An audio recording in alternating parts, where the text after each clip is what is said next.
श्री सत्यनारायण देवताय नमः। ओम ध्यान नमः। ये सब लोग हाथ में फूल ले लीजिए, यहाँ सामने बैठिए, इधर आ जाओ, इधर आओ, यहाँ पे फूल लेके बैठना है। इधर बैठ, उधर ध्यान करो, यहाँ बैठो और इधर आ जाओ, नहीं और फिर इधर कभी भी नहीं आ गई, मैं पीछे ही बैठती हूँ इधर। हाँ किधर से, हाँ चलिए। आप श्री नारायण देवता नमः। जय नमः। ओम स्वस्ति न इंद्रो वृद्धश्रवाः स्वस्ति नः पूषा विश्ववेदाः ओम स्वस्ति नस्तारिक्षो अरिष्टनेमि स्वस्ति नो बृहस्पतिर्दधातु ओम सच्चिदानंदरूपाय विष्णुपत्यादिहेतवे तापत्रय विनाशाय श्रीकृष्णाय वयं नमः। ओम शांताकारं भुजगशयनं पद्मनाभं सुरेशं विश्वाधारं गगनसदृशं मेघवर्णं शुभांगमं लक्ष्मीकान्तं कमलनयनं योगविधर्यानगम्यहं वंदे विष्णु भोगैरं सर्वलोकैकनाथमहं। आइए हम लोग कथा पहले प्रारंभ करें, उसके पहले मन और वाणी को पवित्र करने के लिए भगवान का नाम का आश्रय लेते हैं, उसके बाद फिर हम लोग कथा में प्रवेश करेंगे। चलिए पहले भगवान का नाम लीजिए। ओम श्रीमन्नारायण नारायण नारायण भजमनि नारायण नारायण नारायण विष्णु नारायण नारायण नारायण गोविंद नारायण नारायण नारायण हरि नारायण नारायण नारायण सत्य नारायण नारायण नारायणाद प्रथमोध्यायाम।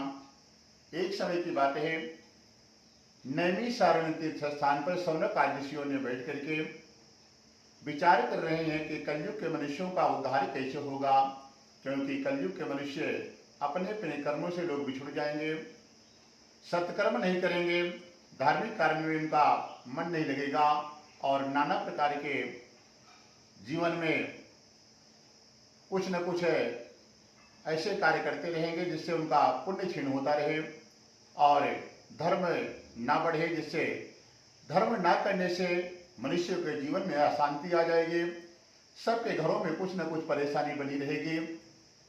तो ऐसा कौन सा उपाय है, ऐसा कौन सा पूजा पाठ है, ऐसा कौन सा दान है, ऐसा कौन सा धर्म है जिसको करने से मनुष्य का जीवन सुखमय हो जाए और जो भी मन में इच्छा करें भगवान नारायण की कृपा उनके परिवार पर, उनके ऊपर हमेशा बनी रहे।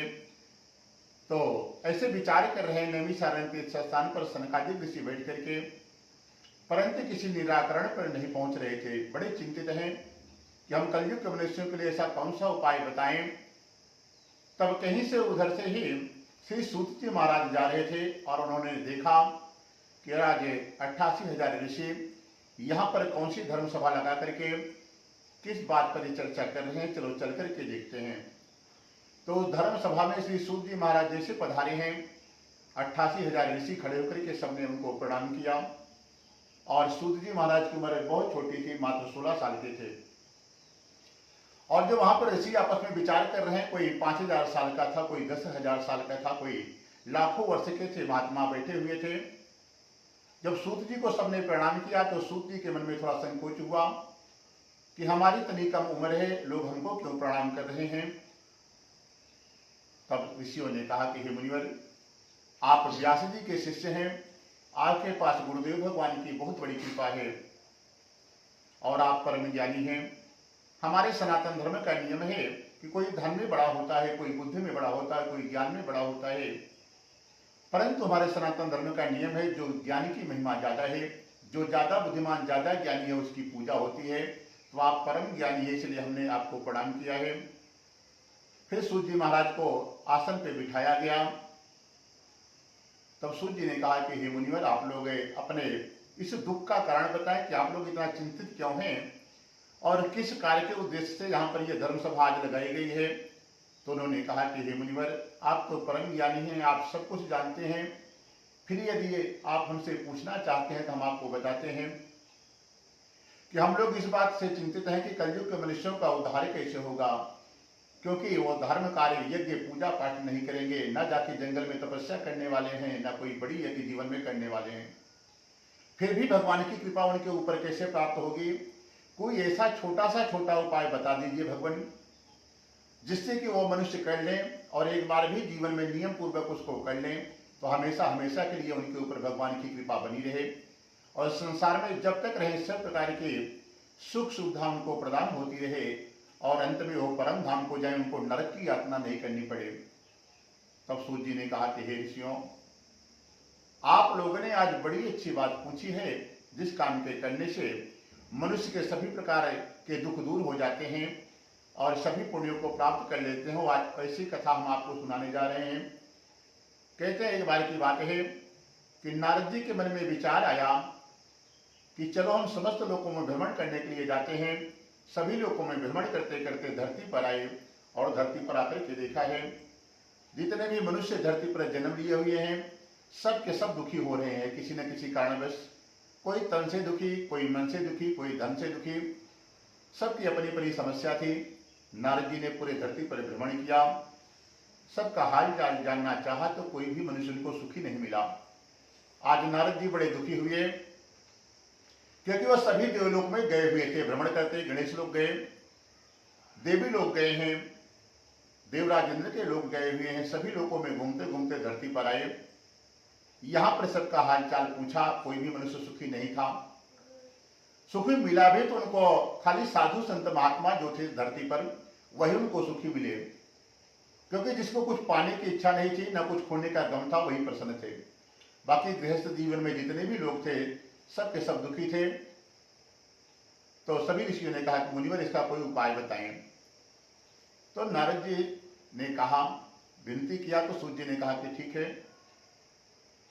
एक सत्यनारायण भगवान की कथा है जो मन वांछित फल देती है, आप लोग उसको जीवन में एक बार कर लेना। तब नारद जी ने प्रश्न किया कि प्रभु उसको किस दिन करना श्रेष्ठ होता है और उसमें पूजन सामग्री क्या लगती है और उसका नियम विधि क्या है, प्रसाद क्या लाना पड़ता है, आप वो सब हमको बताएं। तो कहते हैं कि फल फूल प्रसाद मंगा लीजिएगा और गेहूं का चूर्ण बनवा लीजिएगा, गेहूं के भाव में 60 का चूर्ण बनवा लीजिए और हो सके तो घर में जब भी भगवान का पूजा रखें 56 प्रकार का यदि भोग बना करके अपने हाथ से भगवान को अर्पण करते हैं तो भगवान बहुत प्रसन्न होते हैं, क्योंकि 56 प्रकार का भोग भगवान को बहुत ही ज्यादा पसंद है। और फिर पूछे कि उसका नियम क्या है, तो कहते हैं इसका नाम सत्यनारायण व्रत कथा है। इसको सुबह से शाम तक व्रत रखें और शाम के समय भाई बंधु मित्रों को बुलाएं। ये कथा जितना ज्यादा से ज्यादा लोगों को आप सुना देंगे उसका भी पुण्य उन्हीं को प्राप्त होता है जो आयोजन करते हैं। तो भाई बंधु मित्रों को बुलाएं और बैठ करके भाव से भगवान के सामने पंच देवताओं का पूजन करें और फिर भगवान की कथा का श्रवण करें। जब कथा समाप्त हो जाए तो ब्राह्मण को भोजन कराया जाता है। बाकी जितने लोग को बुलाए हैं भोजन की व्यवस्था यदि आपने बनाई है तो सबको भोजन कराइए, नहीं तो पंचामृत और भगवान का प्रसाद दे करके उनको हाथ जोड़िए। सबको प्रसाद चरणामृत मिल जाए तो उसके बाद जो मुख्य यजमान रहते हैं उनको सबके बाद में प्रसाद को ग्रहण करना चाहिए। और फिर उसके बाद जो भी समय बचता है, जिस दिन कथा करते हैं, भगवान का भजन कीर्तन करते हुए या भगवान का नाम का आश्रय लेते हुए समय को व्यतीत करना चाहिए। तो इस तरह मनुष्य जो भी मनुष्य धरती पर इस व्रत के नियम के साथ करेगा संसार में सब प्रकार के दुखों से मुक्त हो जाएगा और जो भी इच्छा मन में करेगा भगवान की कृपा से उसको सब कुछ भगवान प्रदान कर देते हैं। खाली आप नियम पूर्वक इस कथा को आप एक बार जीवन में आप कर लेना। तो भगवान ने पूरा उपाय सूत जी ने महाराज सबको बताया है। कथा हो जाए तो ब्राह्मण को भोजन कराएं, बाकी समय भजन कीर्तन करें। यदि भजन कीर्तन नहीं कर पाते हैं तो घर पर भजन कीर्तन की आप व्यवस्था कर लें और जब तक नींद न आए भगवान का खूब भजन करें और नींद आए तो जाके सो जाएं। खाली इस कथा का इतना ही नियम है। इतना नियम पूर्वक करने से भगवान की कृपा उसके परिवार पर हो जाती है। बोलो सत्यनारायण भगवान की जय। पहली कथा में खाली महात्मा का ही वर्णन है, किस कथा को कैसे किया जाता है, इसका नियम क्या है, उसमें पूजन सामग्री क्या लगती है। तो चलिए आगे भगवान का नाम ले फिर दूसरे अध्याय में प्रवेश करते हैं। ओम श्रीमन्नारायण नारायण नारायण भजमन नारायण नारायण नारायण विष्णु नारायण नारायण नारायण गोविंद नारायण नारायण नारायण हरि नारायण नारायण नारायण भक्ति नारायण नारायण नारायण मुक्ति नारायण नारायण नारायण श्रीमन्नारायण नारायण नारायण। बोलो सत्यनारायण भगवान की जय। सामने और दोनों चढ़ा दीजिए और फिर से लीजिए दूसरा। अध्रे नारायण देवता महाद्वितीयोऽध्याय।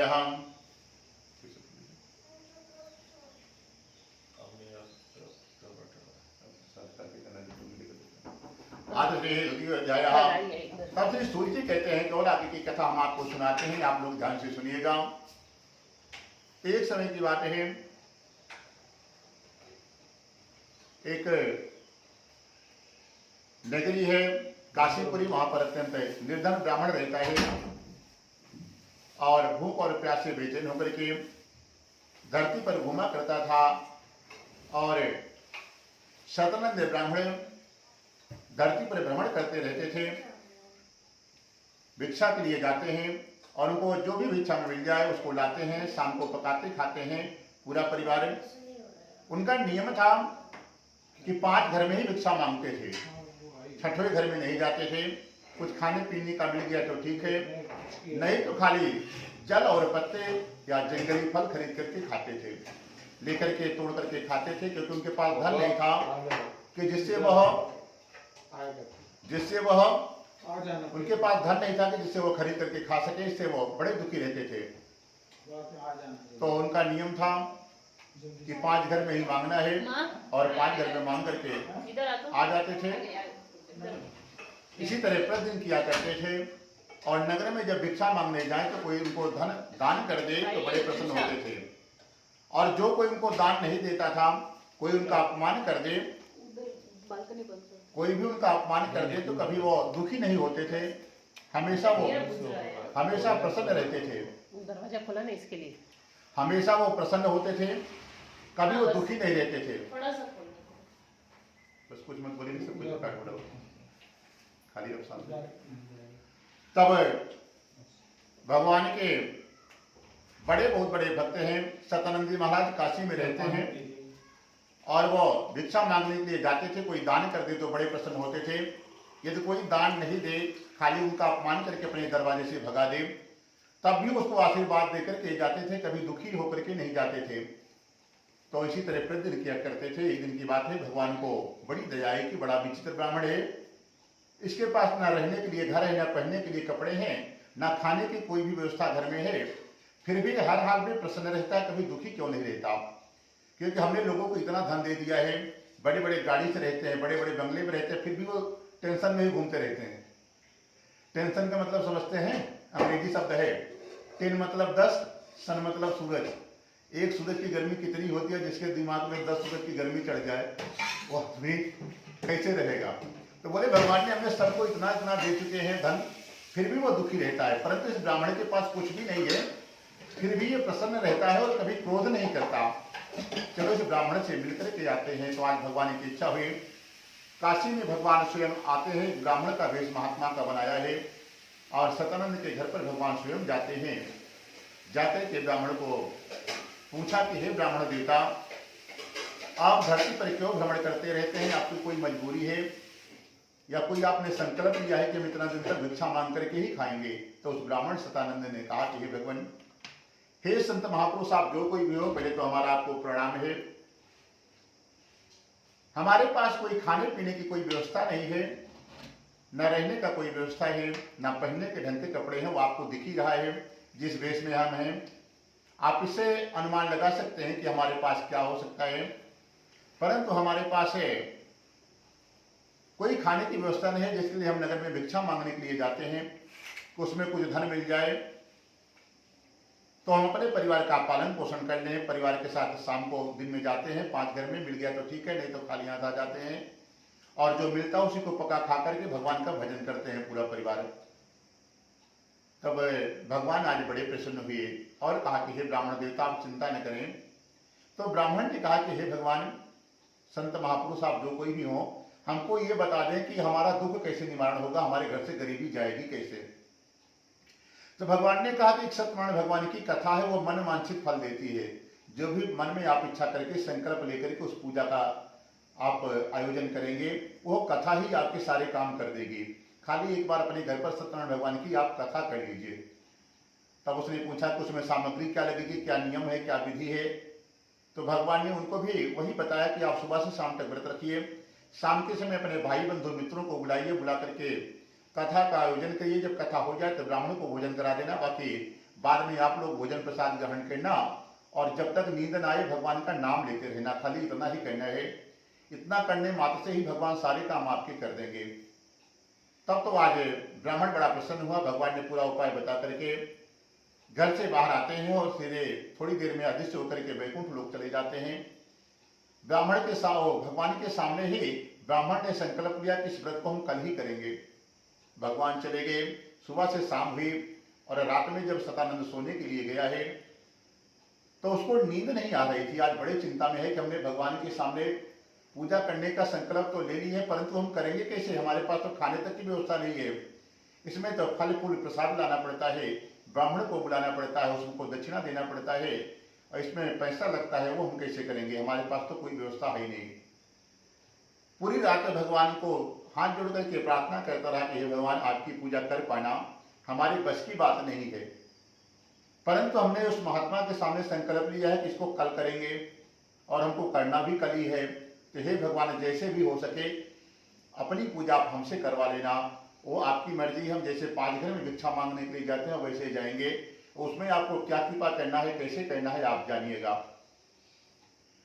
तो रात भर रोता रहा, सुबह उठा है, भगवान का पूजन पाठ करके, भगवान का नाम लेकर के, भगवान का भजन करते हुए, श्रीमन नारायण नारायण का करते हुए आगे बढ़ा और नगर में 5 घरों में भिक्षा मांगने के लिए गया। तो आज 5 घर में ही इतना धन मिल गया।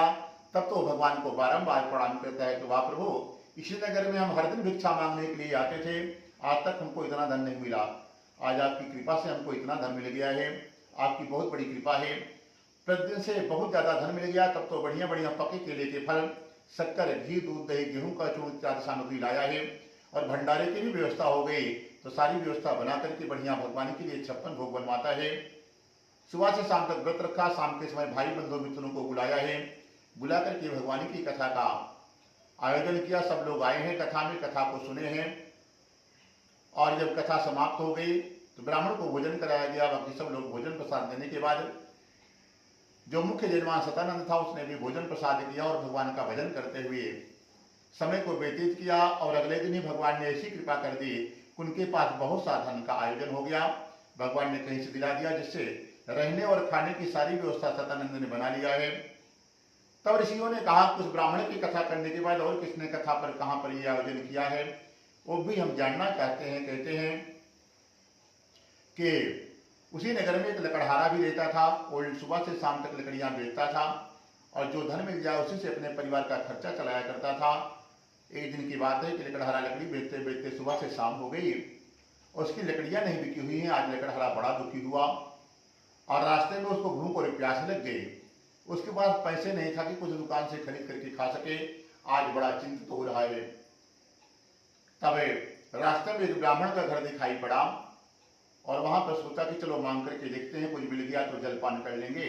नहीं, हर इच्छा नारायण की, जैसे भगवान की मर्जी होगी वैसे भगवान करेंगे। वहां पर पहुंचा तो क्या देखा, उस ब्राह्मण के घर पर भगवान का पूजन चल रहा था। लकड़ियों को घर के बाहर एक किनारे रखा है और पूजा में जाकर के सम्मिलित हुआ और शांति से पीछे जाकर के बैठ गया। भगवान की कथा का नियम होता है कि यदि आप कथा में समय से नहीं पहुंचे हैं, बाद में आते हैं, तो आप पीछे से शांति से ऐसे जाकर के बैठ जाएं कि आपके बगल वालों को भी नहीं मालूम हो कि आप कथा में भी आए हैं। क्योंकि आपकी वजह से जो कथा सुन रहा है उसकी कथा 1 मिनट के लिए भी रुकनी नहीं चाहिए, नहीं तो जो बाद में आता है डिस्टर्ब करता है भगवान की कथा में, उसको दोष लग जाता है। अब कथा समाप्त हुई। पूर्ण होने के बाद लकड़हारे ने प्रसाद चरणामृत लिया और पूछा कि हे ब्राह्मण देवता, ये आप कौन सा पूजा कर रहे हैं और आप किस उद्देश्य से कर रहे हैं, इसको करने से क्या फल प्राप्त होता है। तो उस ब्राह्मण ने कहा कि पहले हमारे पास रहने खाने की कोई व्यवस्था नहीं थी। एक बार की बात है, हमारे घर पर कोई महात्मा जी पधारे थे। उन्होंने इस कथा की महिमा को हमको बताते गए और हमने उस कथा का आयोजन किया। पहली बार में ही भगवान ने हमको इतना धन दे दिया कि आज जो भी घर पर हमारे वैभव आप देख रहे हैं, रहने खाने की सारी व्यवस्था भगवान की कृपा से प्राप्त हुआ है। तब से हर महीने हम अपने घर पर एक बार भगवान का पूजन कर लेते हैं। तब तो आज लकड़हारा बड़ा प्रसन्न होता है और उसने भी ब्राह्मण देशा से पूरा विधि उपाय पूछा, पूछ करके अपने घर गया। उसने भी संकल्प लिया कि इसको हम कल ही करेंगे। रात को सोया है, सुबह उठा है और फिर जिस नगर में धनवान लोग रहते हैं, इस नगर में लकड़हारा आज लकड़ी बेचने के लिए जा रहा है भगवान के नाम को लेते हुए। तो भगवान ने ऐसी कृपा कर दी कि 1 घंटे में ही उसकी सारी लकड़ियां बिक गई। तब तो आज लकड़हारा भी बड़ा प्रसन्न हुआ है और भगवान को बारंबार प्रणाम करता है, प्रभु आज की कृपा से आज हमारा काम इतना जल्दी सिद्ध हो गया। इसी नगर में हर दिन आते थे हम, सुबह से शाम तक लकड़ियां बेचते थे, परंतु कभी इतना धन नहीं मिला जितना आज 4 गुना ज्यादा हमको मिल गया और 1 घंटे में ही सारी लकड़ियां बिक गई। प्रभु आपकी बहुत बड़ी कृपा हमारे ऊपर आज हुई है। उसने भी बढ़िया बढ़िया पक्के केले के फल, शक्कर, घी, दूध, दही, गेहूं का चूर्ण इत्यादि सामग्री को लिया है। लाकर के सुबह से शाम तक व्रत रखा। शाम के समय भगवान के सामने बैठ करके पूजन करने जा रहा था। तो भगवान से यह प्रार्थना करता है कि भगवान, जैसे आपने सतानंद नामक ब्राह्मण के ऊपर कृपा की, उसके घर पर गरीबी था, आपने सारे दुख हरण कर लिए, वैसे हमारे घर पर भी गरीबी का निवास हो गया है। प्रभु हमारे भी दुख संकट गरीबी को ग्रहण कीजिए, हमारे घर पर भी माता लक्ष्मी की कृपा कराइए और दरिद्रा महारानी को आप हमारे घर से निष्कासित करवाइए। भगवान से ऐसे संकल्प लेकर के भगवान का पूजन किया। भगवान पूजा से संतुष्ट हो गए और अगले दिन फिर लकड़ियां बेचने के लिए लकड़हारा गया है तो उसको भी बहुत सा धन प्राप्त हो जाता है। जिसे रहने खाने की सारी व्यवस्था लकड़हारे ने ही बना ली और संसार में सब प्रकार की सुख सुविधा को भोग करके अंत में वह परम धाम वैकुंठ को जाता है। लो सत्यनारायण भगवान की जय। आप लोग भी भगवान का नाम लीजिए भाई। ओम श्रीमन्नारायण नारायण नारायण भजमन नारायण नारायण नारायण विष्णु नारायण नारायण नारायण गोविंद नारायण नारायण नारायण भक्ति नारायण नारायण नारायण मुक्ति नारायण नारायण नारायण राम नारायण नारायण नारायण कृष्ण नारायण नारायण नारायण सत्य नारायण नारायण नारायण। बोलो सत्यनारायण भगवान की जय। चला आज श्री आधा द्वितीयोध्याय प्रांते तृतीयोध्याय। फिर कहते हैं कि हमको और आगे की कथा सुननी चाहिए, बहुत आनंद आ रहा है। हे मुनिवर, आप हमको और आगे की कथा बताएं। तो कहते हैं पहले जमाने में कुलकामुख नाम का राजा है। राजा बड़ा ही धर्मात्मा है। उसकी पत्नी भी कमल के समान मुख वाली सती और सावित्री हैं। और राजा का नियम था कि प्रतिदिन सुबह उठता है, अपने घर में भगवान का स्नान ध्यान नित्य किया करने के बाद जो घर का मंदिर है भगवान की सेवा राजा रानी अपने हाथ से ही करते थे। एक राजा के पास हजारों नौकर हैं, सब चीज भगवान ने खूब दिया है, परंतु भगवान की सेवा राजा अपने हाथ से ही करता था। मंदिर की सफाई करना हो, भगवान के लिए दिया धोना हो, बगीचे से फूल लाके भगवान को चढ़ाना हो, वो चाहे राजा करे चाहे रानी करे, दोनों मिलकर के भगवान की सेवा करते हैं। उसके बाद राजा का नियम था कि उनके पूर्वज जो नगर में मंदिर बनवाए हुए हैं, उसके बाद वहां मंदिरों में जाता है तो सबसे पहले जो मंदिर के बाहर गरीब लोग बैठे रहते हैं उनकी सेवा राजा हर दिन जाकर के करता था। घर से भोजन बना करके लेके जाता, बढ़िया बढ़िया पकवान भोजन उनको खिलाता, और जिनके पास फटे पुराने कपड़े होते थे राजा कपड़े नए नए लेकर के जाता, सबको नए नए कपड़े हर दिन दान करता है। और उसके बाद पूछता था कि हम आपकी क्या मदद कर सकें, और उनकी सेवा करने के बाद मंदिर में जाता, मंदिर में भगवान का पूजन अभिषेक करवाता और ब्राह्मणों को बिना मांगे इतना धन देता था। सब लोग खूब प्रसन्न रहते थे ब्राह्मण लोग। परंतु एक दिन की बात है कि मंदिर के पुजारी ने पूछा कि राजन, आप हर दिन हमारे मंदिर में आते हैं, आसपास के सभी मंदिरों में जाते हैं, भगवान का पूजन अभिषेक करवाते हैं, गरीबों की सेवा इतना करते हैं, और आप इतना उदास भाव से क्यों करते हैं, कभी प्रसन्न क्यों नहीं रहते हैं? तो राजा ने कहा कि भगवान ने हमें सब कुछ दिया है, परंतु हमारे पास कोई संतान नहीं है, इसी कारण बस कभी हमको हंसी नहीं आती है, और हम लोग बूढ़े हो रहे हैं, अब ये आशा भी खो दी है कि हमारे यहाँ संतान होगी। तब पुजारी ने कहा कि राजन, आप चिंता न करें, भगवान की कृपा कभी भी किसी के ऊपर कर सकते हैं, भगवान की कृपा होगी तो 1 साल के अंदर ही संतान आपके यहाँ हो जाएगी, अब चिंता आप छोड़ दें। तो जब इतना बात सुना तो राजा रानी बड़ा प्रसन्न हुए हैं और ब्राह्मण के चरणों पर, पुजारी के चरणों में गिर पड़े और कहते हैं कि उसके लिए हमको करना क्या होगा?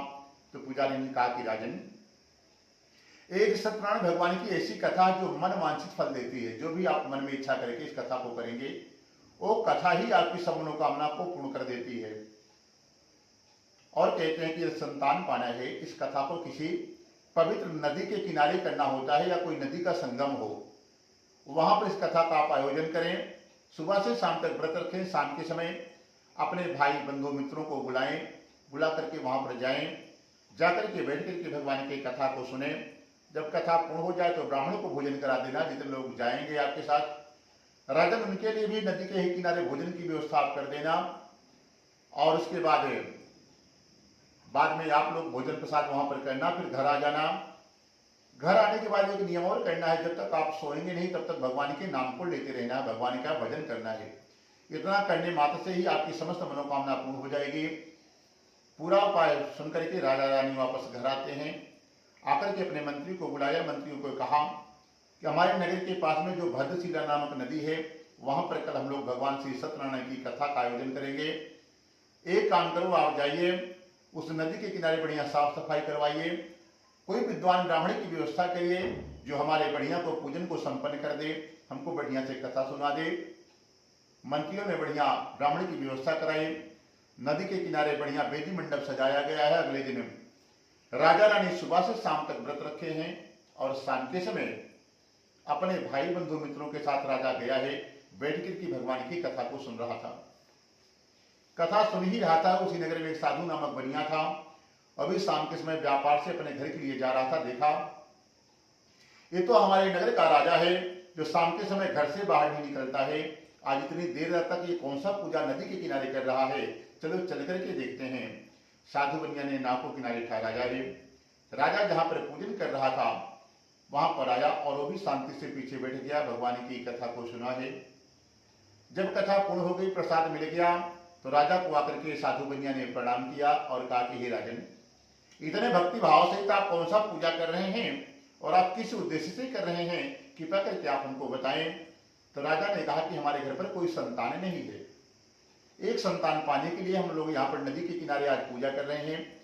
एक महात्मा ने हमको, मंदिर गए थे, ब्राह्मण देवता ने हमको ये बताया कि यह संतान पाना है तो नदी के किनारे पूजन करने से 1 साल के अंदर ही घर पर संतान हो जाती है। उसी की कामना की पूर्ति के लिए हम लोग यहाँ पर पूजा कर रहे हैं। जब ये बात सुना तो साधु बनिया भी राजा से कहता है कि हे राजन, भगवान ने हमको भी खूब धन दिया है, सोने चांदी का कारोबार बिजनेस है, परंतु हमारे यहाँ भी कोई संतान नहीं है। हमको भी पूरा विधि उपाय बता दें, हम भी कर लें अपने घर पर, ताकि हमारे यहाँ भी एक संतान हो जाए। राजा से पूरा विधान पूछ करके साधु बनिया अपने घर गया, अपनी पत्नी को बताया कि हे देवी, एक ऐसी याद कथा हम सुन करके आए हैं जिसको करने से जिनके यहाँ संतानें नहीं होती हैं, संतान हो जाती है। तब सेठानी जी ने कहा कि सेठ जी, इसको हमको कल ही करना है। तब सेठ जी ने विचार किया कि यदि कथा का आयोजन करते हैं, इसमें तो धन खर्चा होगा, और हम तो महालोभी आदमी हैं, धन खर्चा नहीं करना चाहते, फिर भी संतान कैसे प्राप्त हो। तो सेठ जी के मन में समझ में आया कि भगवान तो खाली भाव के भूखे हैं। अपनी पत्नी को समझाया कि हे देवी, एक काम करो, चलो नगर में लक्ष्मी नारायण का मंदिर है, वहां पर हम लोग चलते हैं, चल करके भगवान से प्रार्थना करते हैं और भगवान जरूर हमारी सुनेंगे। भगवान कहते हैं कि जिसके पास कुछ नहीं है, दरिद्र हो एकदम, या जिसको भगवान ने दरिद्र 2 प्रकार के होते हैं, एक तो सही सही दरिद्र होते हैं, एक धन खूब भरा है फिर भी वो मन से दरिद्र होते हैं। तो सेठ जी के पास भगवान ने खूब धन दिया है, सोने चांदी का कारोबार है, पैसा भी खूब था, परंतु वो धन खर्चा हो जाए वो ऐसा नहीं चाहते थे। फ्री में कैसे हमारा काम होता रहे, हमारा धन कहीं नहीं लगे। तो सोचा कि पूजा करेंगे तो इसमें धन खर्चा होगा। अपनी पत्नी को समझाया कि हे देवी, भगवान तो खाली भाव के भूखे हैं, चलो एक काम करो, हम लोग चलते हैं, बगल में लक्ष्मी नारायण का मंदिर है, वहां प्रार्थना करते हैं। और हमने सुना है कि भगवान ने कहा कि पत्रम पुष्पम फलम तोयम, जिसके पास कुछ नहीं हो, एक पेड़ का पत्ता, किसी भी पेड़ का पत्ता ला करके हमारे चरणों में रख दे, तब भी हम उसके काम कर देते हैं। कोई फूल नहीं खरीदना चाहिए, जंगली फूल भी कोई ला करके हमारे चरणों में रख दे, तब भी हम काम उसके कर देते हैं। और कोई भी फल एक तोड़ करके हमारे चरणों में रख दे, तब भी हम काम कर देते हैं। पत्रम पुष्पम फलम और तोयम, तोयम मतलब जल। और जल कौन सा? अपने आंख का। जो भी हमारे चरणों में आकर के बैठ करके अश्रु चढ़ा दे, उसके भी हम काम कर देते हैं। साधु बनिया ने कहा कि हे देवी, चलो भगवान के पास चलते हैं, हम लोग भगवान से प्रार्थना करेंगे, भगवान जरूर हमारी सुनेंगे। पत्नी को लिया, क्योंकि घर में पूजा करेंगे तो पैसा खर्चा होगा, फ्री में ही करना चाहते थे। सेठ जी ने पत्नी को लिया, मंदिर पहुंचा और भगवान के सामने बैठे बैठे ऐसे भाव में खो गया कि हे भगवान, हमारे घर पर संतान दे दीजिए। और दोनों आंख से 2 बूंद आंसू टपक गया भगवान के मंदिर के सामने। सेठ जी समझ गए हमारा काम हो गया, क्योंकि जल्दी आंसू आता नहीं है। और भगवान कहते हैं 2 आंसू, आप दोनों आंखों से 2 बूंद आंसू ही चढ़ा दीजिए, तभी हम आपके काम कर देंगे। सेठ जी भगवान से प्रार्थना किया, 2 बूंद आंसू आ गया। सेठ जी समझा काम हो गया, अपने घर आ गया। धीरे धीरे समय बीतता गया। सेठ जी व्यापार करने के लिए चले गए। और फिर थोड़े दिन बाद सेठ जी के यहाँ संतान हुई, जिसका नाम, एक बेटी होती है, उसका नाम कलावती रखा गया। और जो राजा पहले पूजन किया था, उसके यहाँ पुत्र का जन्म हुआ है। फिर शिक्षानी जी ने कहा कि हे सेठ जी, अब संतान हो गई है, अब आप पूजा कर लीजिए। फिर सेठ जी ने विचार किया कि अब क्या जरूरत है पूजा करने की, अब तो काम हो गया, संतान हो गई है। लेकिन अपनी पत्नी का विरोध कर दें कि हम नहीं करेंगे, उनके सेठ जी के पास इतनी हिम्मत नहीं थी, पत्नी से डरते भी थे सेठ जी। अब सेठ जी ने क्या किया कि उनसे विरोध भी नहीं करना पड़े, काम भी हो जाए। सेठ जी ने कहा कि ठीक है देवी, अभी हम आपको बताते हैं। फिर सेठ जी ने थोड़ी देर विचार किया कि हमारे परिवार में बहुत पुरानी परंपरा है, जब भी बच्चों की शादी होती है उसमें सत्यनारायण भगवान की कथा को कहना होता है। और अभी इसका 5 साल बाद विवाह करना है। पहले बाल विवाह का प्रथा था, बचपन में ही बच्चों की शादी हुआ करती थी। और कन्यादान का जो पुण्य धर्म है, शास्त्र विधि से रजस्वला होने के पहले ही जो कन्या का दान लोग कर देते हैं, वही कन्यादान उत्तम दान माना गया है। और आजकल तो शादी के बाद लोग कन्यादान करते हैं। जो जयमाल का सिस्टम होता है ना, गंधर्व विवाह, वो विवाह हो गया, जयमाला डालते ही शादी हो गई। और फिर बाद में जो पंडित से करवा के फिर जो माता पिता कन्यादान करते हैं, वो भी पाप लग जाता है। वो तो कन्या पहले ही दान हो गई, ले गया, जिसके साथ गले में माला डाला उसकी हो गई, शादी हो गई आपकी। और जो चीज दान हो गई फिर उसको डबल दान करें, उसका नियम नहीं है शास्त्र में। इसलिए पहले शादी होना चाहिए, फिर बाद में जयमाल का सिस्टम होना चाहिए। क्योंकि जयमाल डालते ही विवाह आपका हो गया, अब फिर से कैसे कन्या को वापस लेके फिर से उसी को दान करोगे? ऐसा नहीं, जो चीज आप जिसको दे दिए, दोबारा आप फिर से लेके नहीं दान कर सकते हो। तो इसलिए साधु बनिया ने कहा कि हे देवी, 5 साल बाद इसका विवाह करना है, एक काम करो, चलो भगवान से क्षमा मांग करके आ जाते हैं कि जब भी हम विवाह करेंगे तब भगवान आपको घर में बुलाएंगे। सेठ जी ने अपनी पत्नी को लिया और फिर मंदिर में पहुंच गया। जाकर के भगवान से क्षमा मांगता है कि प्रभु, जब बेटी का विवाह करेंगे तो उसमें आपको जरूर बुलाएंगे, इस बार हमको क्षमा कर देना, बहुत खर्चे में है, बहन बेटी आएंगे, उनको सबको देना लेना रहेगा, और यदि पूजा करेंगे तो हमारा ज्यादा धन लगेगा। भगवान ने क्षमा कर दिया, वापस आ गए। सेठ जी व्यापार करने के लिए चले गए। वापस 5 साल बाद आए तो क्या देखा, अब उनकी बेटी बड़ी हो चुकी है, विवाह करने योग्य हो गई है। सेठ जी ने विचार किया कि अब बेटी का विवाह करना चाहिए। तुरंत एक अपने दूत को बुलाया है, बुला करके आदेश दिया कि हमारी लड़की के लिए कोई बढ़िया वर ढूंढ करके लाइए। सेठ जी की आज्ञा पा करके दूत लोग कांचनपुर नामक नगर गए, जो आज हम लोग कलकत्ता के नाम से जानते हैं। वहां पर एक बड़े पुत्र बढ़िया से लड़के को देखा, लड़का बड़ा अच्छा था, सेठ जी के पास लाया गया। सेठ जी को भी लड़का बड़ा पसंद आया। सेठ जी ने अपने बेटी का विवाह धूमधाम से कर दिया। परंतु विवाह के समय भगवान का पूजा करना भूल गया, उसको याद ही नहीं था खुशी के मारे कि हमारे परिवार की कोई परंपरा है कि बिना भगवान की कथा सुने पूजा किए विवाह का कार्य आगे नहीं बढ़ाते हैं। या हमने भगवान को वचन दिया है कि हे भगवान, बेटी के विवाह के पहले आपको बुला करके घर में पूजा कर लेंगे, उसके बाद ही बेटी का विवाह करेंगे। न अपना संकल्प याद रहा, न अपने घर की परंपरा याद रही। और सेठ जी ने जब बेटी का विवाह किया तो उसमें खाने पाने का बढ़िया बढ़िया खाने की व्यवस्था की, पीने की व्यवस्था की, और हजारों काउंटर सेठ जी ने लगा दिया, क्योंकि समाज में उनको दिखाना था कि हम बहुत बड़े आदमी हैं।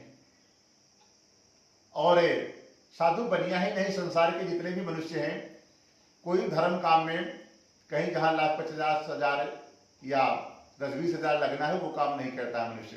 परंतु समाज में लोग हमको जाने के बहुत बड़े आदमी हैं, बहुत बड़े पैसे वाले हैं, वहां पे समाज को दिखाने के लिए करना पड़ता है वो सब नाटक। बट खाने पीने का टेंट हाउस महंगा महंगा सब चीज की 10 लोग आएंगे, नहीं खाएंगे तो बोलेंगे कैसे कंजूस आदमी है। तो सेठ जी ने वहां पर अपना खूब जलवा दिखाया कि लोग समाज में जाने कि बहुत बड़े सेठ जी हैं। और फिर भगवान आज बड़े दुखी हुए कि देखो इस बनिया को जो धन दिया हमने ही दिया है, लक्ष्मी किसकी है? पत्नी है, नारायण की है, नारायण ने भेजा है। और हमारे कार्य के लिए इसको 10-5 हजार का पूजा, 2-4 हजार का पूजा करने के लिए पैसे नहीं है इसके पास, परंतु बेटी के विवाह के लिए करोड़ों खर्चा कर रहा है। भगवान श्राप दे दिए कि जा बनिया, आज के बाद तुम्हें दारुण दुख प्राप्त मिलेगा, आज के बाद तो कहीं सुखी ही नहीं रहेगा, जहां भी जाएगा हमेशा दुखी रहेगा। लक्ष्मी जी को कहा कि हे देवी, अब चलो आज हमारे साथ, हम इसके घर पे रहने की जरूरत नहीं है, जहां पर हमारा सम्मान नहीं है उसके घर में क्या रहना, आप चलो हमारे साथ। लक्ष्मी जी चली जाती हैं। लक्ष्मी उसी के घर में रहती है जहां पर नारायण का भजन होता हो, कीर्तन होता हो, सुबह शाम बढ़िया बढ़िया लड्डू गोपाल कन्हैया जी को, विष्णु जी को भोग लगता हो। भगवान उसी के घर पे लक्ष्मी का वास होता है। और लक्ष्मी चली गई। साधु बनिया को भगवान ने श्राप दिया कि आज के बाद तुम्हें दारुण दुख प्राप्त मिलेगा, कहीं सुखी नहीं रहेगा। भगवान श्राप दे करके चले गए। शादी का कार्य संपन्न हुआ।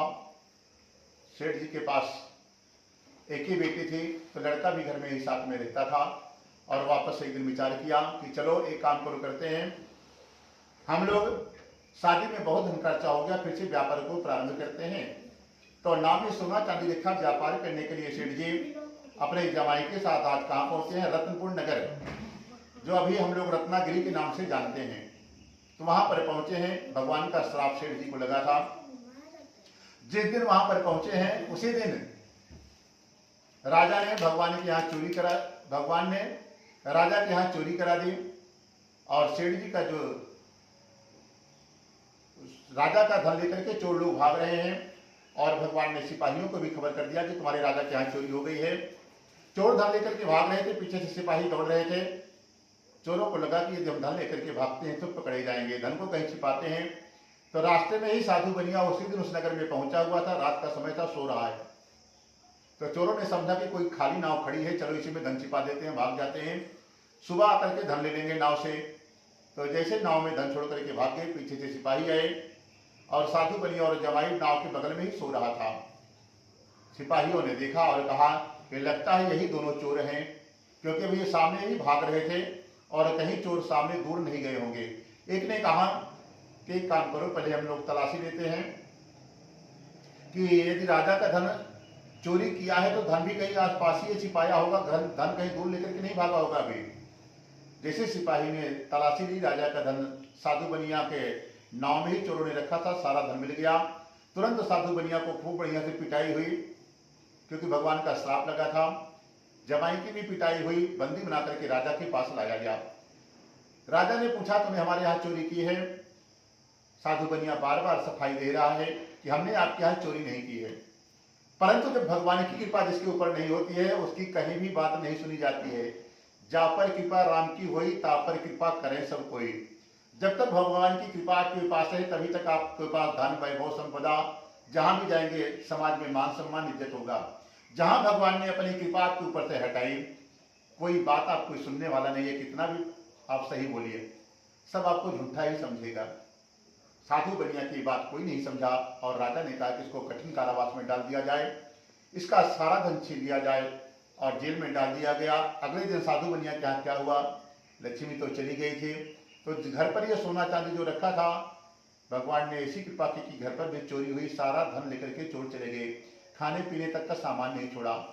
माँ बेटी बड़ी दुखी हुई, खाने का सामान घर में कुछ नहीं है। बोली क्या करें, भूख नहीं बर्दाश्त हो रहा है, तो नगर में क्या काम करती हैं? भिक्षा मांगने का काम करती हैं।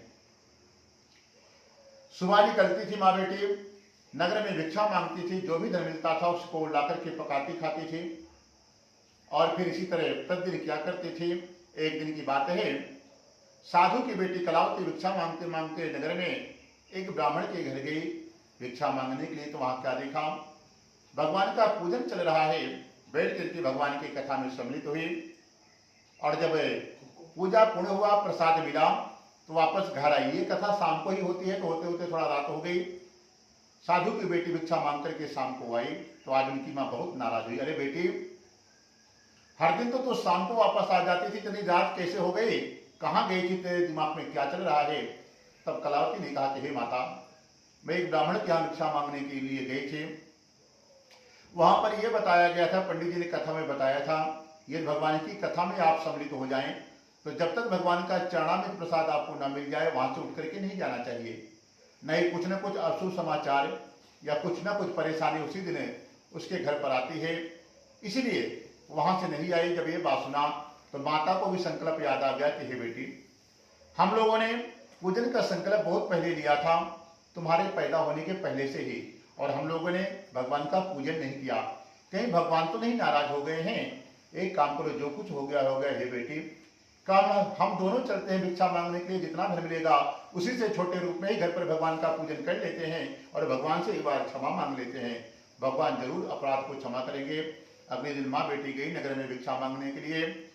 भिक्षा में बहुत सा धन मिला, जिससे बढ़िया बढ़िया पके केले के फल, शक्कर, घी, दूध, दही, गेहूं के चूर्ण को लाया है और लाकर के सुबह से शाम तक व्रत रखा।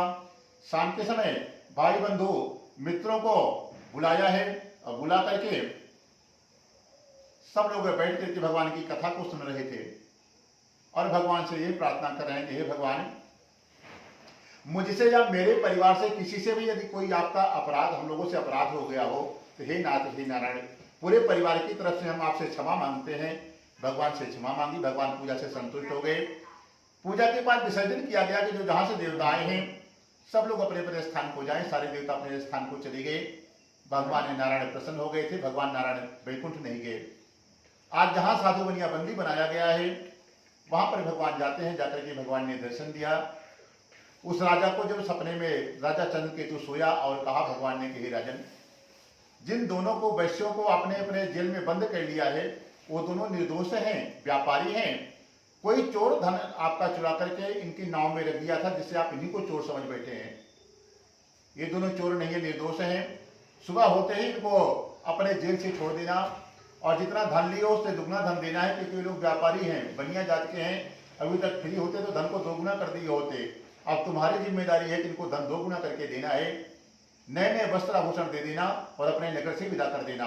ऐसा नहीं करोगे तो आपके पूरे राजकोट, जो आपका एक पुत्र है, सब कुछ हम नष्ट कर देंगे। अगले दिन भगवान सपने में ही राजा को सपने में बता करके अंतर ध्यान हो गए और ये राजा स्वप्न से जागा, सभा में गया, मंत्रियों को बुलाया कि आज हमने ऐसे समय सपना देखा है। मंत्रियों ने कहा कि भगवान ने ही आपका मार्गदर्शन किया है, जैसे भगवान ने कहा है आप वैसे कर देना। साधु बनिया को जेल से छुड़ाया गया है। दोनों ने आकर के राजा को प्रणाम किया है और राजा को प्रणाम किया और प्रणाम करने के बाद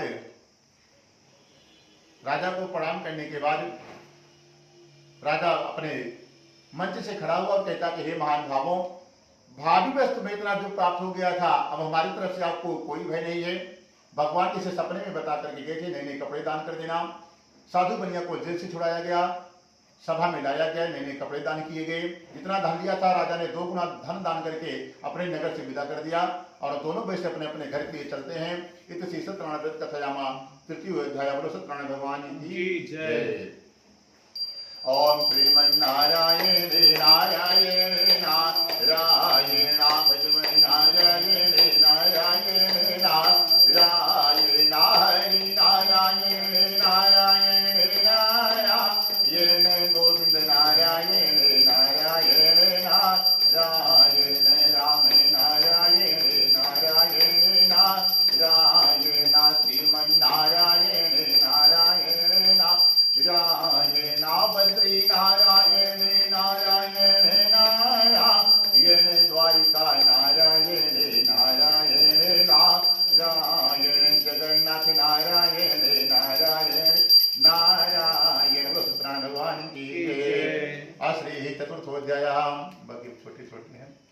5-7 मिनट हो।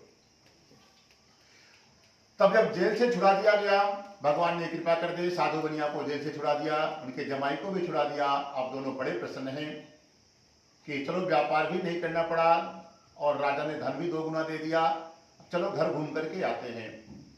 अब भगवान की भी इच्छा हुई, ये भी बहुत लीलाधारी हैं, इनकी इच्छा हुई कि साधु बनिया को जेल से तो छुड़ा दिया, बिना व्यापार के धन भी 2 गुना दे दिए हैं, जिसके पास फ्री का धन मिल जाता है उसके दिमाग में चलता क्या है, चलो आज देखते हैं, परीक्षा लेते हैं इसकी। भगवान ने क्या किया, एक ब्राह्मण का वेश बनाया, फटे पुराने कपड़े पहन लिए, हाथ में एक डंडी ले लिया, बढ़िया सा टीका चंदन बड़ी सी चोटी रख ली, हाथ में माला झोली ले लिया, ब्राह्मण देवता के स्वरूप में आ गए और एकदम गरीब ब्राह्मण बन गए भगवान। धीरे धीरे सेठ जी की तरफ जा रहे थे। सेठ जी नाव में सोना चांदी रख करके अपने घर के लिए रवाना होने वाले थे। भगवान धीरे से प्रकट हो गए और जाकर के कहा कि सेठ जी तुम्हारी नाव में क्या रखा हुआ है, क्योंकि भगवान जिसको जो देते हैं उसी को पूछते हैं, फालतू चीज भगवान के पास टाइम नहीं है। भगवान ने पूछा सेठ जी तेरी नाव में क्या रखा हुआ है।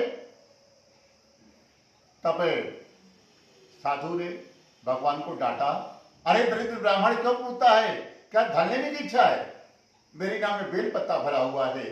भगवान हाथ जोड़ करके खड़े हो गए, सेठ जी इतना गुस्सा ठीक नहीं है, हमने आपसे आपका धन और रुपया नहीं मांग रहे, खाली हम पूछ रहे हैं, क्योंकि हम साधारण ब्राह्मण नहीं है, बड़े सिद्ध महात्मा हैं, हम तुमको आशीर्वाद देना चाहते थे कि जो भी तुम्हारे पास हो तुम्हारा खूब बढ़ जाए, खूब बढ़िया अच्छे से आप कमाई करें, धंधा करें, परंतु आपने बेल पत्ता बताया है तो आशीर्वाद तो देना ही पड़ेगा। तुरंत भगवान ने आशीर्वाद दे दिया, दोनों हाथ उठाया, बोले तथास्तु तुम्हारा वचन सत्य हो जावे।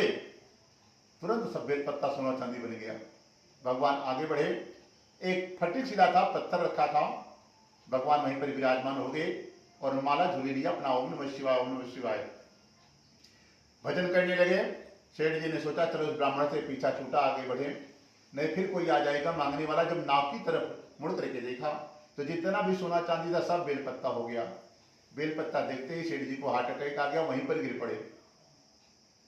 ये काफी देर बाद जब उनको होश आया तो जो साथ में उनका जवाई था कहता, हे ससुर जी अब आपको रोने गाने से शोक मनाने से कुछ नहीं मिलने वाला है, लगता है जो बैठे हैं महात्मा जी कोई ब्राह्मण नहीं है, कोई बड़े सिद्ध महात्मा या कोई भगवान ही आपकी परीक्षा लेने के लिए आया है।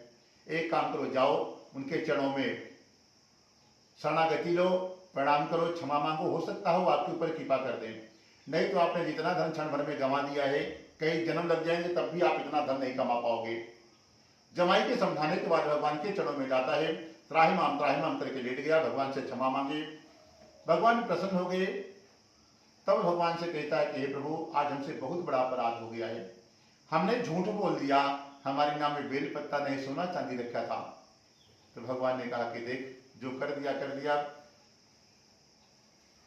फिर भी भगवान से कहता कि नहीं प्रभु हमारे ऊपर कृपा करें, हमको क्षमा करें। तो भगवान ने कहा कि ठीक है आज तो हम तुमको माफ कर देते हैं, लेकिन आज के बाद तुम्हारे पास यदि धन है तो कोई जरूरतमंद आए, कोई गरीब ब्राह्मण आए, साधु संत आए या कोई भी मांगने का याचक आए तो हो सकता है उसको आप मदद करेंगे, नहीं करें कोई बात नहीं, लेकिन उसको आए उसके पहले आप रोना मत चालू कर देना, देना कि नहीं देना तुम्हारी मर्जी है, और मदद कर दोगे तो धन तुम्हारा और आगे बढ़ेगा। 90% लोगों का यही हाल है। आपका सगा दोस्त हो, बचपन का एकदम पुराना साथी हो, और अचानक से कुछ उसके काम धंधा बिजनेस एकदम बंद हो जाए, खाने की व्यवस्था नहीं रहे, अब आपको इस बात की पता रहे कि हमारे पास कुछ मांगने के लिए आ रहा है, तो अपना सगा दोस्त भी धोखा दे देता, पहले से ही रोना चालू कर देगा पहुंचते ही कि हम तो तुमसे ज्यादा परेशान है, ऐसी बात बताएगा कि कहीं वो हमसे मांग न ले। तो भगवान कहते हैं खाली भगवान ही एक ऐसे हैं जो सबके साथ जो रिश्ता भगवान से जोड़ोगे उसी रिश्ते को उसी भाव से निभाते हैं। क्योंकि सुदामा जैसा गरीब आदमी और भगवान द्वारिकाधीश जैसा राजा आज तक संसार में हुआ नहीं है, और भगवान का दोस्त था, भगवान ने बताने में ही संकोच नहीं किया कि हमारा दोस्त है, खुलेआम पूरे सभा के सामने भगवान ने गले से लगाया है, जबकि तन पे कपड़ा नहीं, कुछ भी नहीं, पाँव में विवाह टूटे हैं, और आज कोई बड़ा आदमी अपना दोस्त बन जाए और दोस्त दूसरा गरीब है तो अपना दोस्त बताने में लोगों को शर्म लगेगी कि सबके सामने बताएंगे तो लोग हंसी उड़ाएगा कि कैसा दोस्त आ गया घर पे। और भगवान ही एक ऐसा है कि खुलेआम सबको गले लगा देते हैं, जो भी रिश्ता भगवान से आपने बनाया है उस रिश्ते को भगवान निभाते हैं। तब आज साधु बनिया ने भगवान से क्षमा याचना मांगी, भगवान ने माफ कर दिया, बोला कि जा आज के बाद झूठ मत बोलना, क्योंकि झूठ बोलना महापाप है। तो भगवान से वचन दिया कि आज के बाद कोई भी साधु ब्राह्मण मिलेगा तो बिना दक्षिणा दिए प्रणाम किए हम आगे नहीं बढ़ेंगे। कोई घर में आ गया तो उसको भोजन पानी जो भी व्यवस्था होगा दान दक्षिणा करके ही विदा करेंगे। भगवान ने क्षमा किया, सोना चांदी फिर से प्राप्त हो गया। अब धीरे धीरे सेठ जी घर पहुंच गए अपने नगर के पास में। तो जो नाव से जा रहे थे, जो नाव चलाने वाला था, उसको सेठ जी ने घर भेजा कि जाकर के हमारे घर पर संदेशा दे दो कि हम लोग वापस घर आ रहे हैं। जब ये बात सुना, साधु बनिया के घर पर जाकर के साधु की पत्नी को प्रणाम करके नौका चलाने वाला कहा कि सेठ जी नगर के पास आ गए हैं। तब संयोगवश आज साधु की पत्नी और बेटी फिर से भगवान का पूजन कर रहे थे कि हे भगवान, हमारे पति को और जमाई को घर भेज दीजिए। जब ये समाचार मिला, पति आ गया, तो सिद्धांत जी ने बेटी से कहा कि हे बेटी, जब बाकी का जो पूजा बचा है तू कर लेना, अब हम जा रहे हैं अपने पति को देखने के लिए। इसी के लिए हम लोग पूजा भी इतने वर्षों से कर रहे थे कि हमारा पति वापस घर आ जाए, जमाई घर आ जाए। आज आ गया, अब हम जा रहे हैं देखने के लिए, बाकी का पूजा तू करके वापस तू भी जल्दी आ जाना। बेटी ने भी भगवान का पूजा जल्दी जल्दी पंडित जी से बोला कि 2 मिनट में करा तो हमको भी जाना है, पूजा करके चली गई। और पंडित जी ने कहा कि प्रसाद चढ़ा में तो लेकर के ही जा, इसका नियम है कथा का कि बिना प्रसाद दिए नहीं जाना चाहिए। उसके बोले पंडित जी आप चुपचाप बैठे रहो, क्योंकि हम सेठ जी की बेटी है, बड़े घर की बेटी है, जो बोलते हैं वो आपको करना पड़ेगा। और बड़े लोगों को पंडित जी को सुनना पड़ता है। तो बड़े घर की बिटिया थे, पंडित जी बोलते नहीं, विवाद करना ठीक नहीं है, नहीं दक्षिणा कम मिलेगा। बोले ठीक है भाई, पंडित जी बैठे रहे, वो चली गई प्रसाद छोड़ करके सेठ जी के पास पहुंची। तो वहां पर क्या देखा, समुद्र में एक लहर आ गई, खाली साधु बनिया नाव से उतरा था, नाव और साधु के जमाई जल के अंदर समुद्र में चला गया। जैसे खबर मिला, जोर जोर से वहां पर साधु की कन्या रोने लगी कि आज इतने वर्षों बाद हम लोग मिलने वाले थे, पूरा परिवार, भाई क्या हो गया, हमारा पति तो जल के अंदर चला गया। साधु बनिया भी आज बड़ा दुखी हुआ, परंतु जो रास्ते में भगवान मिले थे, उनको आकाश में सूर्य भगवान की तरफ हाथ जोड़ करके प्रार्थना करता है कि भगवान, यदि कोई अपराध हमसे हो गया हो तो हमारा मार्गदर्शन करें, कैसे फिर से ये दुख से निवारण होगा। साधु बनिया रोने लगा। तो भगवान सूर्य नारायण ने आकाशवाणी की कि हे साधु, तुझसे कुछ भी अपराध नहीं हुआ है, तुम्हारी बेटी और पत्नी आज घर पर भगवान का पूजन रखा था, ये लोगों ने पूजन तो कर लिया परंतु प्रसाद का अपमान कर दिया, प्रसाद छोकर के आ गई है, इसलिए तुम्हारा जमाई और नाव जल में डूब गया। भी एक काम करो, आप दोनों घर जाइए, भगवान से क्षमा याचना मांगिए, प्रसाद खाइए, फिर वापस आइए तो आपकी नाव जमाई मिल जाएगा। भगवान की आकाशवाणी सुनकर के पूरा परिवार भाग करके घर गया, भगवान से प्रसाद मांगा और प्रसाद लेकर के चरणामृत पंडित जी से खा करके वापस आते हैं तो समुद्र में एक लहर आई है, इसमें साधु बनिया की नाव और जमाई मिल गया और पूरा परिवार भगवान का वहां पर पूजन किया और इसी लोग में शुभ होकर के अंत में परम धाम को जाते हैं। बोलो सत्यनारायण भगवान की जय। ओम श्रीमन्नारायण नारायण नारायण नारायण नारायण नारायण नारायण विष्णु नारायण नारायण नारायण गोविंद नारायण नारायण नारायण हरि नारायण नारायण नारायण। बोलो सत्यनारायण भगवान की जय। शांति रखिए। आखिरी अथ पंचमो अध्याय। तब कहते हैं कि पहले जमाने में एक तुंगोध्वज नाम का राजा है, राजा बड़ा ही धर्मात्मा है। एक दिन राजा के मन में विचार आया कि चलो हम जंगल में आज जंगली जानवरों का शिकार करते हैं। राजा शिकार करने के लिए जंगल में गया, शिकार करते करते दोपहर का समय हो गया, थक गया, सोचा थोड़ा विश्राम कर लें, परंतु चारों तरफ जंगली जानवर घूम रहे थे।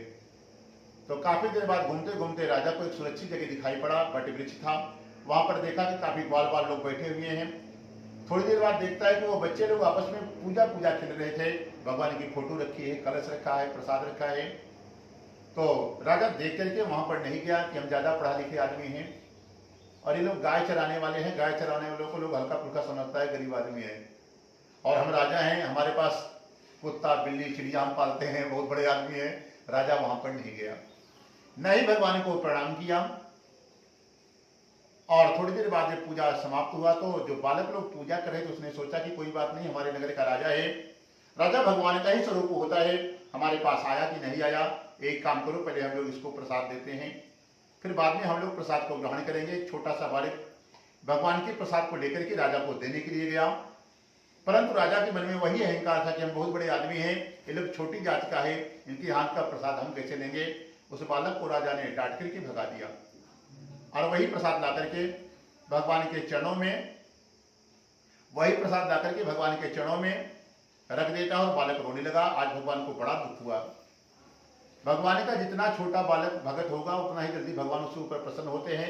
उस बच्चे के दुख रोते हुए देख करके भगवान आज बड़े दुखी हो गए।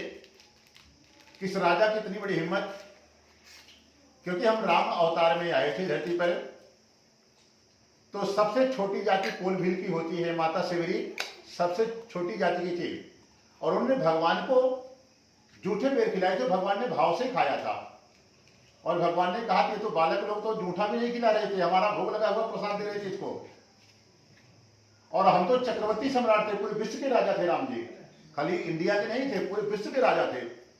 हमने छोटा बड़ा तो नहीं बनाया, किसी को नहीं देखा, हमने जूठे बेर तक खाए शिवरी के, और इसके बाद थोड़ा सा धन दिया है, एक राज्य का राजा बनाया है, पूरे भारत का भी नहीं बनाया है। और आज ये अहंकारवश कि हम बड़े आदमी हैं, उसके चक्कर में हमारे प्रसाद का अपमान कर दिया। भगवान बड़े दुखी हुए। बालक को रोते हुए देखकर कि भगवान को भी दुख हुआ, आंसू आ गए आंख से कि आज हमारे कारण हमारे भगत का अपमान हो गया है। भगवान अपना दुख सह लेते हैं, परंतु अपने भक्तों का दुख नहीं सह पाते हैं। वो कहते हैं यदि अपमान करना है तो आप हमारा अपमान कीजिए, परंतु हमारे भक्तों का अपमान करेंगे तो हम आपको छोड़ेंगे नहीं। भगवान को आंसू आ गए, आंसू से अग्निदेव प्रकट हो गए। अग्निदेव को आदेश दिया कि एक काम करो, जाओ, इस राजा को लगता है कि हम बहुत बड़े आदमी हैं, बड़े धर्मात्मा हैं, इसके राज्य को जला करके पूरे राज्य को ही समाप्त कर दो। इसकी पत्नी नहीं बचे, घर पर बेटा नहीं बचे, माँ बाप सब समाप्त कर दो। भगवान के आदेशानुसार अग्निदेव पहुंचते हैं, क्षण भर में पूरे राज्य को जला करके समाप्त कर दिया। और उसके बाद फिर थोड़ी देर बाद राजा अपने घर पहुंचा तो देखता है क्या, कभी थोड़ी देर पहले हम यहीं से गए थे, ये आग कैसे लग गई हमारे घर पर, और लग करके भी पूरा ठंडा पड़ा है जैसे पहले से हमेशा था। तब राजा समझ गया कि लगता है जो हमने भगवान के प्रसाद का अपमान कर दिया, उसी कारण बस यह हमारे साथ ऐसा हादसा हुआ। पूरा जंगल की तरफ फिर से राजा भाग करके जाता है, जहां भगवान का पूजन हो रहा था। भगवान से बैठ करके क्षमा याचना मांगी, ग्वाल बालों से क्षमा याचना मांगी, प्रसाद मांग करके खाया और फिर वापस अपने घर गया तो जैसे था सब कुछ ना प्राप्त हो गया। फिर वह देर काल तक शुभ होकर के मरने पर मोक्ष हो जाता है। जो भी मनुष्य इस परम बुद्ध व्रत को करता है, भगवान की कृपा से उसको धन दान की कमी नहीं होती। निर्धन होता है तो धनवान हो जाता है, जो किसी बंधन में फंसा होता है बंधन मुक्त हो जाता है, निर्भय हो जाता है, और जिसके घरों में संतानें नहीं होती हैं संतान होने लगती हैं, और सब प्रकार के मनोरथ पूर्ण होकर के अंत में वो परम धाम को जाता है।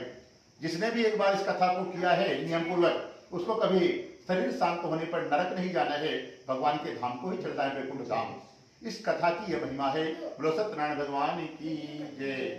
तब कहा कि ये तो सब ठीक है, परंतु छोटी सी कथा हम सुनना चाहते हैं कि जो पहले जन्म में कथा किए थे उनके दूसरे जन्म की कथा बताएं। तो कहते हैं जो उल्कामुख नाम का राजा एक संतान पाने के लिए नदी के किनारे पूजा कर रहा था, वही दूसरे जन्म में राजा दशरथ हुआ है, और भगवान स्वयं जाकर के 4 पुत्रों का सुख दिया है। तब कहते हैं जो साधु बनिया था वो कौन बना है, कहते हैं वही दूसरे जन्म में उल्कामुख, दूसरे जन्म में मोरध्वज नाम का राजा बना है।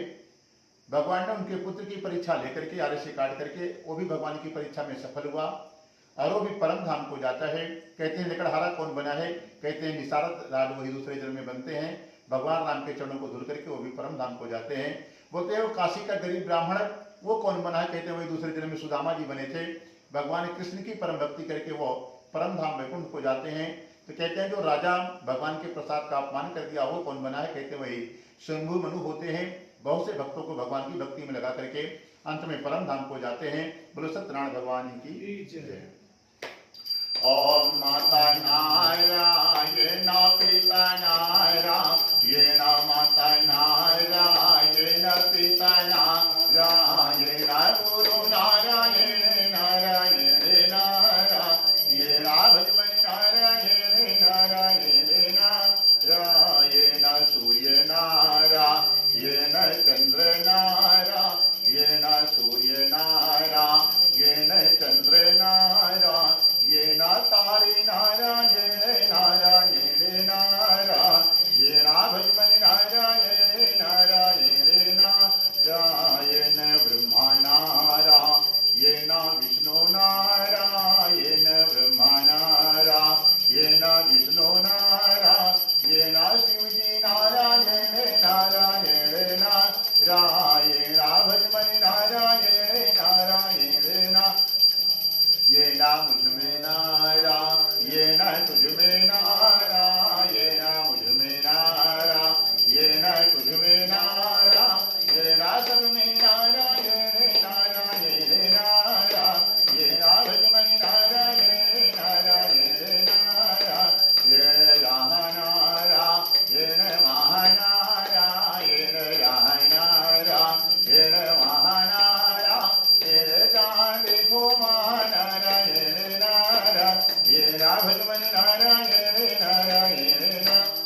ये राम सत्यनारायण भगवान की जय, बोलो आज आनंद की जय।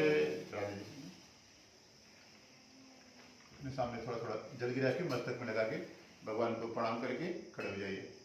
आप लोग फूल चढ़ा दीजिए, बस खड़े हो जाइए यहाँ जोड़ के भगवान को। इधर आइए। मोबाइल बंद कर देना, मोबाइल बंद कर दो, बंद करो उसको। वाला बंद कर दो तो ये